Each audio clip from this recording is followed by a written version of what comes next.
You guys know I got 2 pro cards this year in natural bodybuilding, but I gotta tell you, there's levels to this shit. And on this episode, I'm talking to a man that is at the pinnacle of natural bodybuilding.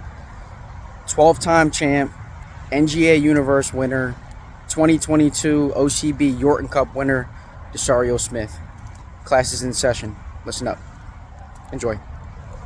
Folks, very excited to be speaking with Desario Smith today. He is one of the big dogs in natural bodybuilding. When it comes to men's physique, there's a handful of guys out there, and he's on that Mount Rushmore, at least in my opinion.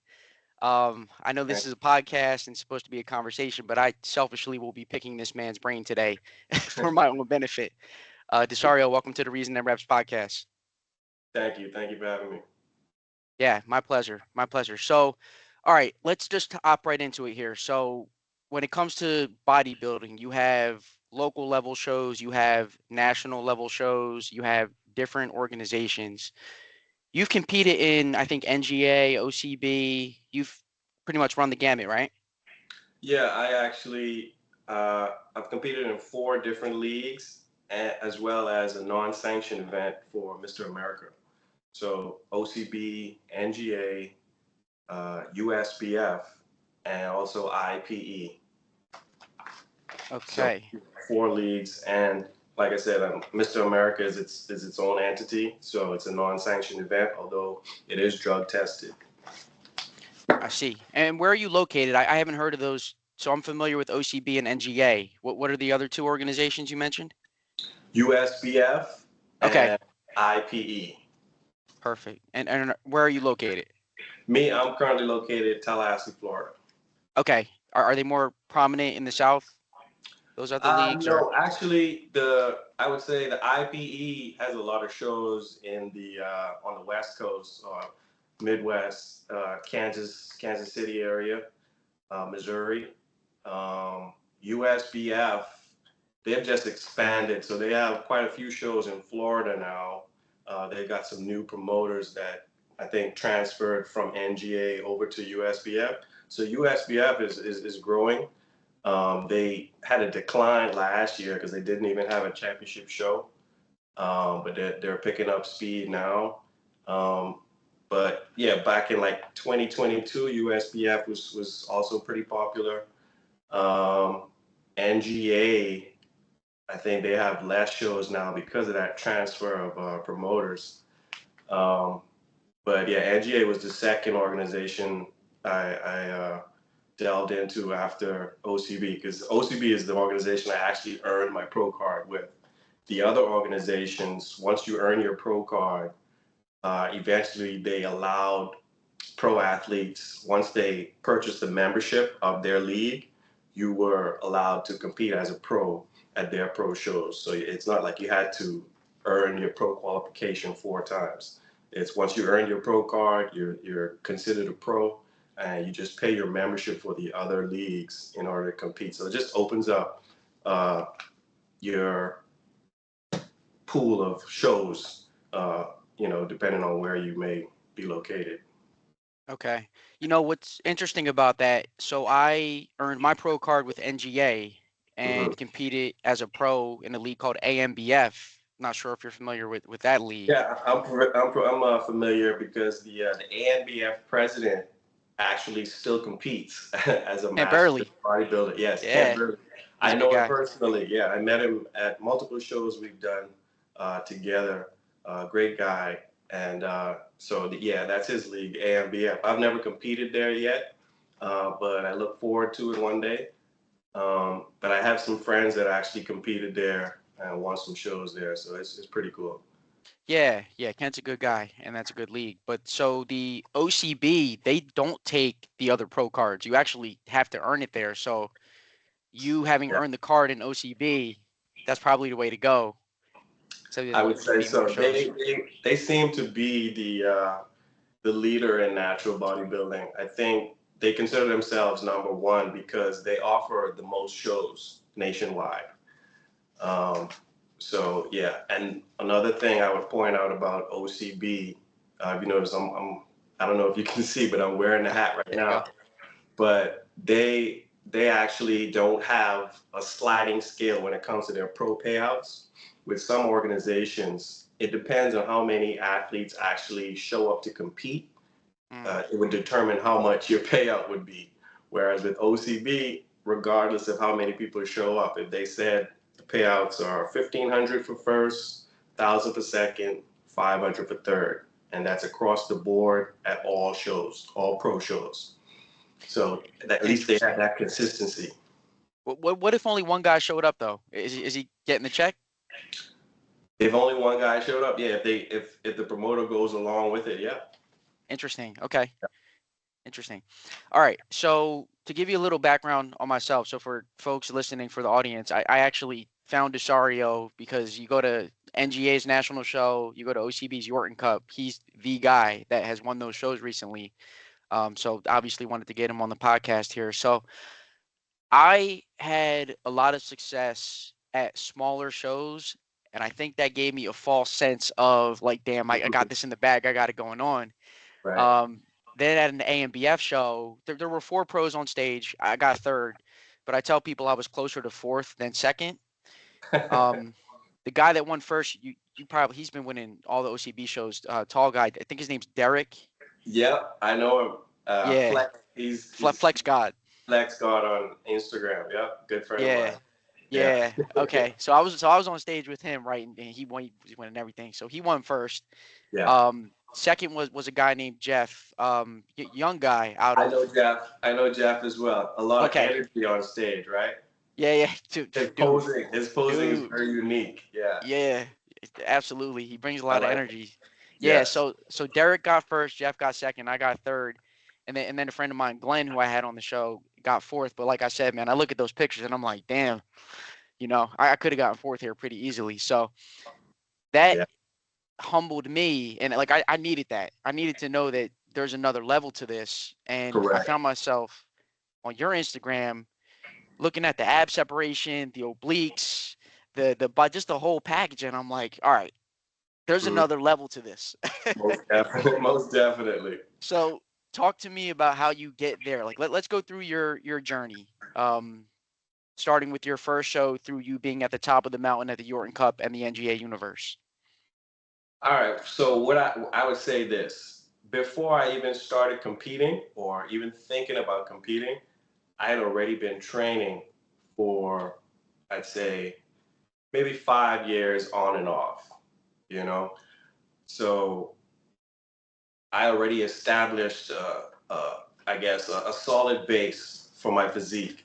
I had already been training for quite a few years. I think the issue is with a lot of amateurs, after just a few years of training, maybe 1, 2, 3 years of training, just because they've seen some results, they feel as if I'm stage ready. It's time to compete. Mm, But I think it's premature, right? And that's what gives, I think, the natural bodybuilding leagues a bad look. It's because people prematurely get on stage, and then at the shows, it's so easy to earn a pro card. Any amateur show you go to, and you win the overall, you can earn your pro card, hmm right? So but you're only competing against other amateurs, some that have never competed before. So, it's just the standard is a lot lower. Whereas, in the MPC and IFBB, once you earn an overall, you then have to compete at a national show, competing against other athletes that have won an overall. So they're choosing from the best of the best amateurs to earn the pro card. Whereas you just get so many pro cards for the natural leagues, and it kind of waters down the physiques that you see on stage. mm, But to your point, what you were talking about when you went to the AMBF show, so those amateurs, when they earn their pro cards, and then they start to compete as pros, and then they go on stage and see an actual pro, someone that actually looks like a pro and performs yep. like a pro, they're shell shocked. They're like, whoa, there's a huge gap, right? But technically, it's just because that person has been training far before they earned their pro card. You know, I've seen some amateurs, they already look like pros. You know, you can already tell who's going to win because they already have a pro physique. You know, they have the size, the muscle separation, the conditioning, the stage presence, the posing, all of that stuff. You know, and it just comes from work and time. You know, so I would say try not to get on stage prematurely. Talk to people that actually compete, pros that compete, coaches, judges, promoters, even. Everyone has an eye for this, you know, who keeps up with the sport and knows what it looks like.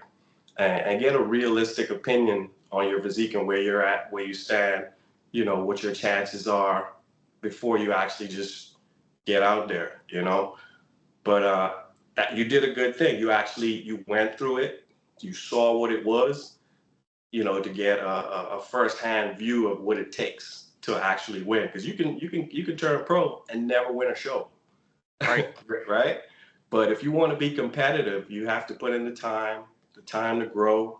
As a natural, you know, it takes time. You don't have all these synthetic drugs to just pump in your system, boost your testosterone 25 times, able to recover like a robot, you know, things like that. You don't have that. So as a natural athlete, I would say, you know, take the time to learn proper form, nutrition, you know, maybe hire a coach, help expedite the process. You know, if you're figuring out everything on your own, it could take a little longer, you know. So find an expert, friends that know more, you know, anything, and just take it from there. Yeah, for sure, man. And listen, I don't want you to give up any of the secret tricks of the trade that's helping you win these shows. But do you want to talk a little bit about what a peak week looks like for you? Because I think a lot of people have this false conception of, well, I'm going to half-ass my prep and just run the magic algorithm and the magic potion on peak week and come through looking right. So That's do you, hilarious. yeah, like, do you have a lot of changes in your peak week? Do you think the work's already done, or how do you approach that? Well, the peak week, there is a bit of water manipulation, I would say, is water and carbs. So my approach to peak week, obviously you would have already have to be lean, right? 7 days of fat loss isn't really going to help your conditioning or your look that much, right? Right. If you're not lean enough, you're not going to win, right? If your physique, if you don't have enough muscle, you're not going to win. You know, so several stars have to align in order for you to win, right? It all depends on who shows up. You could be your best and still not win, right? Because it's up to the judges' discretion, their preference, right? Yep. So always think about that. But as far as peak week goes, for me, I'm already lean. I try to uh, well, it all depends on where you start your prep, how long your prep should be. Because if you're too far overweight at the time, your prep could be 5 months. But if Mm. you're in, you know, maybe 15 to 20% body fat, maybe a 12-week prep could work, right? So it all depends on your starting point, what your body fat percentage levels are, and you just want to whittle that down to as low as you can leading up to the show. But peak week, I would start the first half of the week, say Monday to Wednesday. I would water load. So I would drink, let's say, a gallon and a half, just a lot more water than I would typically drink. So if you're a person that already drinks a gallon of water, you'd probably have to drink 2 gallons of water, right? So double your water dosage. It'll induce peeing. You'll be peeing a lot. Also, I reduced my carbs for that same period. So from like Monday to Wednesday, zero simple carbs. I would only have Mm. my protein and veggies, some fruit, things like that. But no rice, no pasta, no bread, none of that.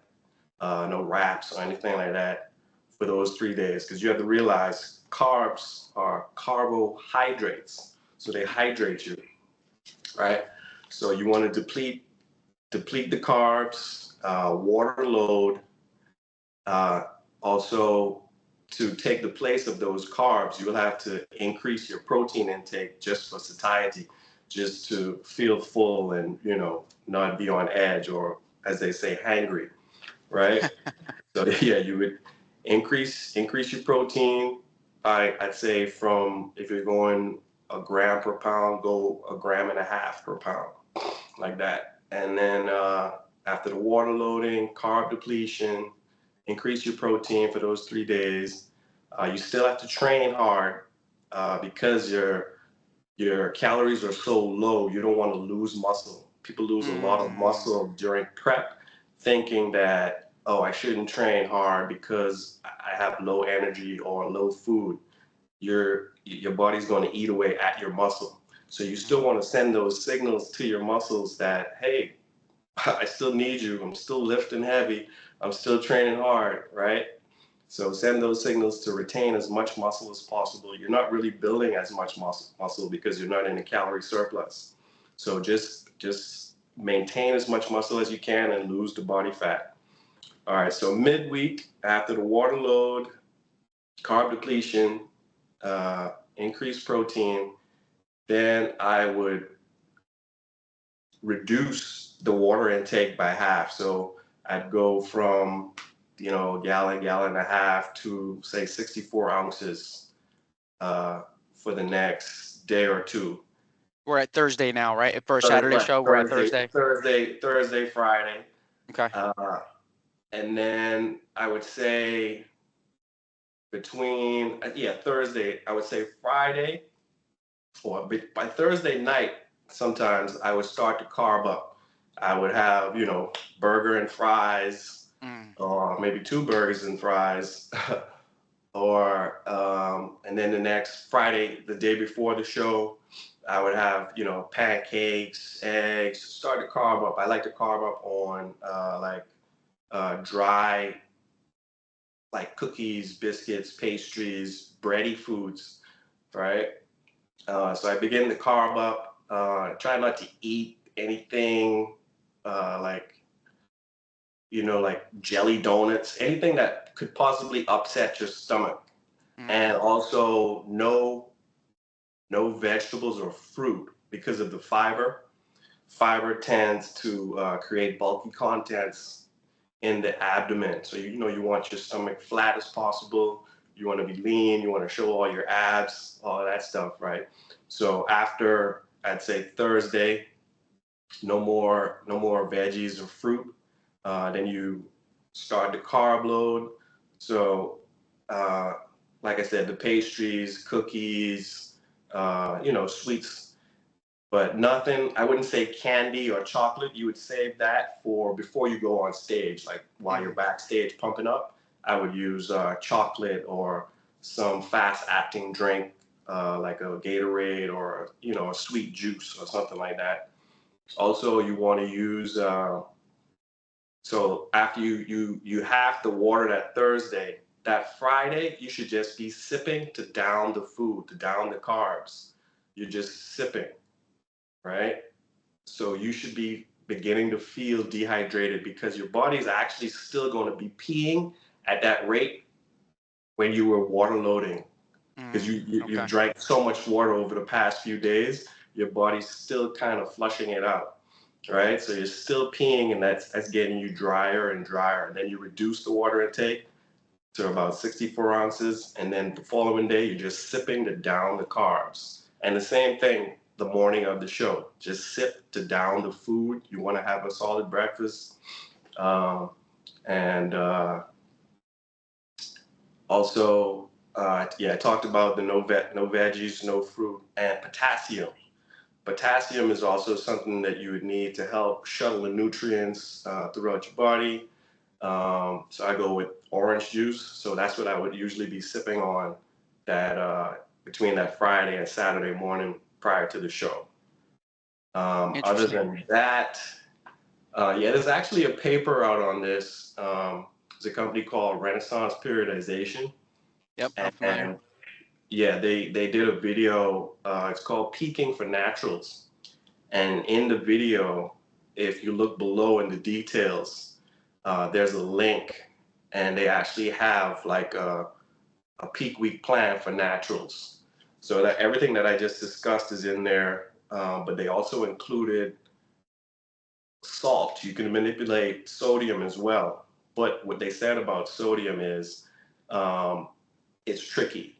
You could ruin your physique in just a matter of days if the sodium manipulation goes wrong. So if you don't want to do that, keep your sodium, your seasonings just as it was throughout your prep, and you'll be fine. So I don't really mess with the sodium manipulation. But before I would use it, I would use it prior to getting on stage. Back in I think 2021 was the last time I tried it. I had some pink Himalayan salt and like really salty water I had backstage while I was pumping up, just to help with the pumps and the vascularity or whatever on stage. But like I said, it could go left or right with sodium manipulation, so I tend not to mess with it. Um, and just keep the potassium carb up, uh, sweets before stage. Uh, Make sure you get a good pump up. But yeah, peak week, yeah, that's the manipulation people talk about. Another thing from that paper that I thought was unique is something called HDT. It's called a head down tilt. So the night before the show, you would elevate the heel of the bed, the bottom, about, I'd say, 15 to 30 degrees. And what it does is it tilts your feet up. So your head is down. And so it's kind of like your blood's kind of flowing down, or I would say up to your torso and your head. And it was a study they did on astronauts when they went to space, and they had to be put in that position, while the rocket traveled, and it induced. I guess it was seen as a diuretic. It induced them peeing. So the next day, it would help you pee more, which would, help you look even drier. And that's another way I guess I detect how dehydrated I am. How long do I pee in the morning? So throughout that peak week, I would be timing myself each morning how long I pee. And typically it's like over a minute straight. You're just peeing, right? And then you'll notice as you drop the water, your the length of the time of you peeing is less and less. So I went from over a minute throughout the week to the day of the show. I think I peed for less than 10 seconds. That's Right? next level right there. Exactly. That's how you dehydrate, right? Um, so if you really want to look lean and dry, uh, but like I said, all the work would have to already be done to get to this point, right? So yeah, it's a process.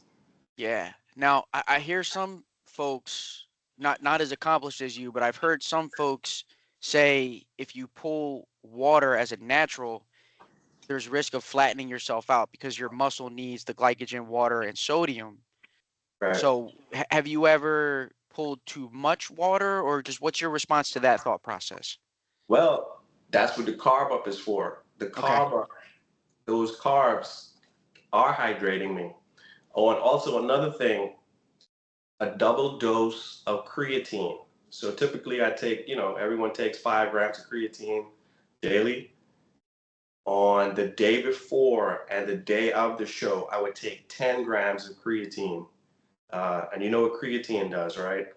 It hydrates the muscles, right? So it Right. makes your Right. muscles look fuller and not subcutaneously. So it's not under the skin. You don't look watery on stage. Your muscles look fuller. So a double dose of creatine, and like I said, you've been carving up for the past few days. You should be full. You should have enough in you to get a good pump up when you're pumping up backstage, and you're having the fast acting sugars from the chocolate or candy or juice, whatever you're having 15, 20 minutes before stage, right? So all of that is going to help the fullness. I Interesting. wouldn't worry too much about, like I said, you're still sipping to down the food. It's not like you're not having any at all, but you don't want to feel bloated or anything like that. That all makes sense. Yeah. Well, like I told you guys, I called it a podcast episode. This was really just me to figure out what the man, the myth, the legend himself does to get ready for a show. So this was all about me, in case you were curious. So I appreciate that. It's all All right, good. perfect. Well, listen, man, we're up against it here. I want to respect your time. Can you let the folks know where they can find you on your socials? Yes, you can find me at 242 Core Killer. That's COREKILLER. 242. That's the area code for the Bahamas. That's where I'm originally from. And yeah, I do contest prep coaching, men's physique posing, and I'm also a judge amongst the natural leagues. Perfect. That's a one-stop shop for anybody looking to compete. So give Desario a follow. Anything else you wanted to leave the audience with today before we wrap? Uh, let's see. I just went over some of you talked about the fitness journey. What would I change? Balancing bodybuilding and life. I would say uh, learning proper form and tempo, not ego lifting in the beginning. Study the science. Find a coach or a trainer that would expedite the process. Balancing it with bodybuilding and life. Just it comes down to time management, planning and preparation. Communicate with the people around you, your support system. Let them know what's going on. Um, Tips for beginners: no ego lifting, and all Love the other that. stuff I said earlier about proper form and tempo. Love that. Thoughts on competing?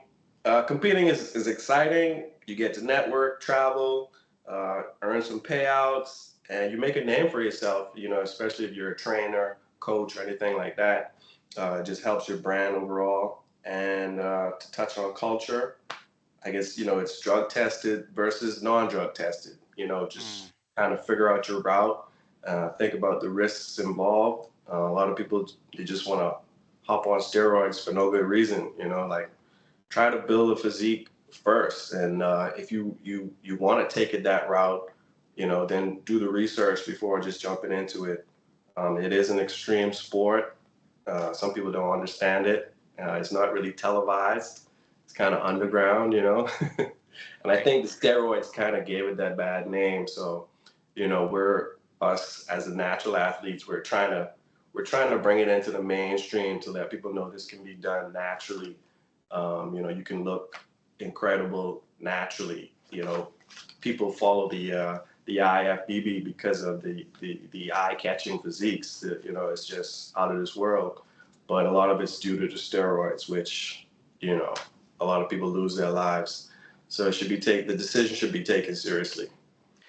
I'm very happy that you mentioned that last point. So, any young guy out there, if you're 18, I mean, damn, if you're under 30 years old and you're not happy with your physique, take a look at this man's Instagram. I mean, I have pro cards and I look at his physique and I know that there's room for me to grow. Like that, this is inspiring for me and I'm already at a certain level. So, if you haven't even stepped on stage, look at what can be achieved naturally. And yeah, you Exactly. might want to blame your genetics, yeah, you don't have time, blah, blah, blah. I get it. But take a look at some of these top level competitors and picture yourself having that level of a physique Yeah. while remaining healthy and not sacrificing your health long term. So inspiring stuff. I'm happy you mentioned that. Appreciate it. Yeah, man. And it's definitely possible. Just put your head down, do the work, be consistent, and give it time. Be patient. You know, it's it's something that will help you later in life. You know, you won't be dependent later on in life, and your kids won't have to put you in a home. You'll still be able Mm, to drive your car, do your own shopping, live alone. Do things for yourself. So just take care of yourself, take care of your bodies, be healthy, and enjoy that longevity. yeah. Well, I can't think of a better way to wrap up the podcast here. So this is Dave with Desario Smith coming at you from Scale Tippers, reminding you all to stay fit, stay free. Peace. We'll see you next time. Peace, man. Awesome.